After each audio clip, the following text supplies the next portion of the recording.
Putain, c'est vraiment dément, c'est incroyable, hein. Je suis en train d'écouter le discours dément de Donald Trump qui décide de se retirer de cette grande mobilisation mondiale qui protège l'environnement. Alors je me demande si ce type As of today, est normal.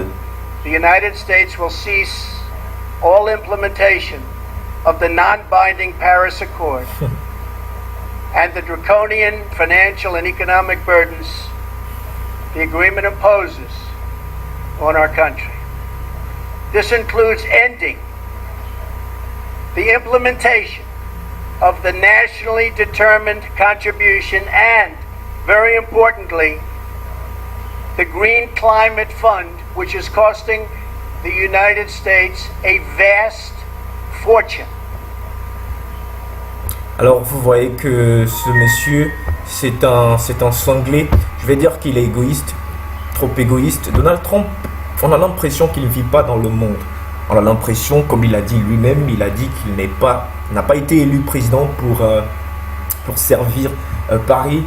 Elle a été élu président des États-Unis pour servir les citoyens des États-Unis. Et il donne une raison, il parle de politique interne sur l'emploi et l'économie. En fait, il pense que les États-Unis ont déjà assez dépensé pour la contribution à cette convention. Et il pense que les États-Unis doivent se retirer, que peut-être cet argent pourra être utilisé pour créer des emplois, pour diminuer les charges fiscales sur les entreprises qui sont déjà établies. Mais la question qu'on se pose, c'est de savoir où est-ce que ces gens vont travailler si cette planète est détruite. Il y a des valeurs que nous, on n'accorde pas tellement en Afrique. Disparition de l'ours polaire, on n'en a rien à foutre. Ce sont des choses qu'ils ont.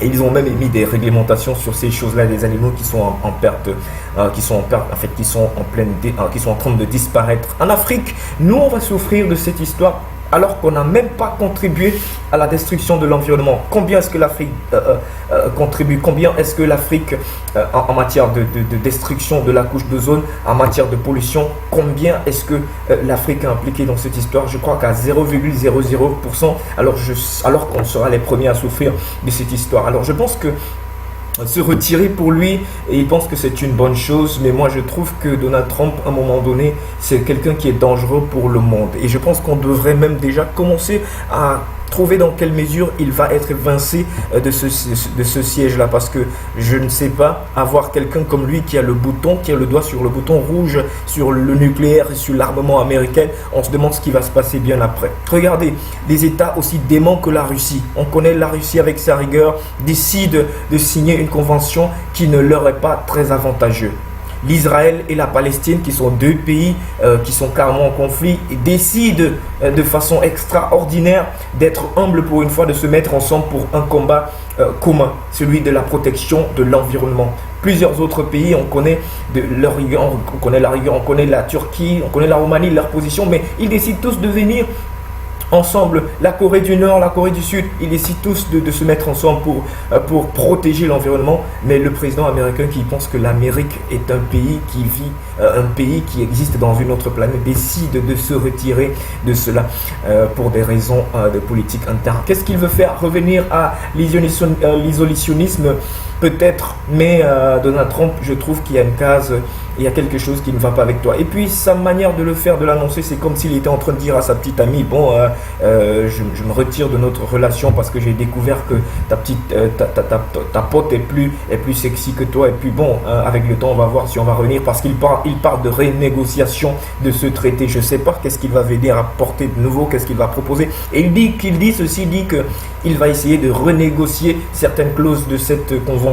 Si ça marche, tant mieux. Si ça marche pas, tant pis. Comme pour dire, si le monde se détruit, si l'environnement se détériore, parce que je n'ai pas fait partie de cette convention, on s'en fiche. Et déjà, les États-Unis, ils ont toutes les ressources, ils ont puisé partout, et maintenant ils sont prêts, ils sont assez prêts, ils peuvent survivre des décennies, ils peuvent survivre pendant des années sans avoir besoin de collaborer avec un pays voisin. Alors je pense que l'Amérique a à sa tête un homme dément. Pousser le président français à tenir un discours en anglais, ça c'est une première.